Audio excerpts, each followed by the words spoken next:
Assalamualaikum Ustadz. Waalaikumsalam warahmatullahi Saya Adira, habis ikut cerita Ustadz Hanan Ataki di Karawang ini. Karena saya udah nikah, jadi pertanyaan ini seputar suami istri. Oh, boleh, siap. Pertanyaan dari aku, semisal kita lagi kesal sama suami nih, tapi suaminya nggak peka kalau dia nggak merasa bersalah gitu. Tapi kita udah merasa tersakiti banget, paling tersakiti. Kalau seperti itu gimana Ustadz? Apakah dosa atau enggak? Oke, Mbak Adira dan teman-teman sekalian. Kunci dalam rumah tangga itu salah satunya adalah komunikasi. Semakin baik dan semakin positif komunikasi kita, insya Allah semakin sakinah, mawadah, warahmah. Jadi sakinah, mawadah, warahmah itu bukan hanya tentang kesolehan, bukan hanya tentang rasa cinta yang besar. Kadang-kadang cinta semakin dalam, semakin besar, itu potensi konfliknya semakin lebih rentan. Karena rasa cemburunya pasti lebih besar kan? Nah, solusinya adalah mereka harus terbiasa dengan pola komunikasi yang mereka sama-sama nyaman. Jadi salah satu misi di awal pernikahan itu Mbak Adira, gimana kita membangun pola komunikasi yang kita sama-sama nyaman. Misalnya nih, saya sebagai orang yang udah nikahnya lumayan lama. Udah senior. Udah senior gitu ya. Lama lah pokoknya.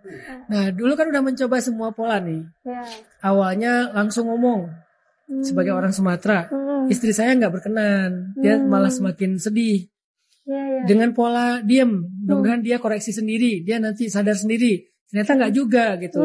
Itu berlaku untuk dia, berlaku untuk saya. Malah kayak, salahnya apa? Loh kok dia diem aja? Kok dia gitu? Akhirnya malah jadi suuzon kan, maka makin jadi nggak nyaman. Pola chat pakai teks gitu. Ya udah, kayaknya nggak bisa ngomong langsung nih, pakai teks aja. Bisa sih, tapi jadi perdebatan teks. Sama-sama typing. Typing, kita typing juga. Wah. Pada akhirnya sekarang menemukan pola. Kalau misalnya lagi gak nyaman gitu, oke, kita adamkan dulu, diam dulu. Nanti ketika udah tenang, kita biasanya ngomongnya pakai waktu yang kita sama-sama nyaman. Misalnya waktu yang nyaman itu, karena saya bukan orang yang office hour ya, jadi nggak harus ngantor pagi-pagi kan. Yang paling nyaman itu antara habis subuh atau waktu duha. Kalau bagi saya, itu lagi fresh. Kalau sebelum tidur bagi kita kurang. Walaupun orang ada yang bilang pillow talk ya, bagi kita sih kayaknya kurang. Malah tidurnya nanti jadi overthinking, insomnia. Iya, benar. Jadi bagi kami, ya kan setiap orang punya pola kan.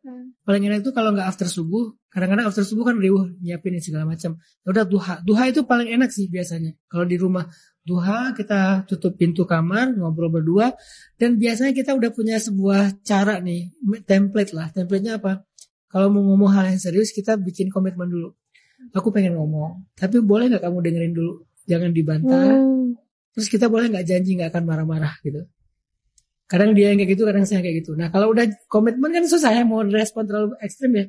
Akhirnya dengerin, jelasin. Alhamdulillah enak gitu setelahnya.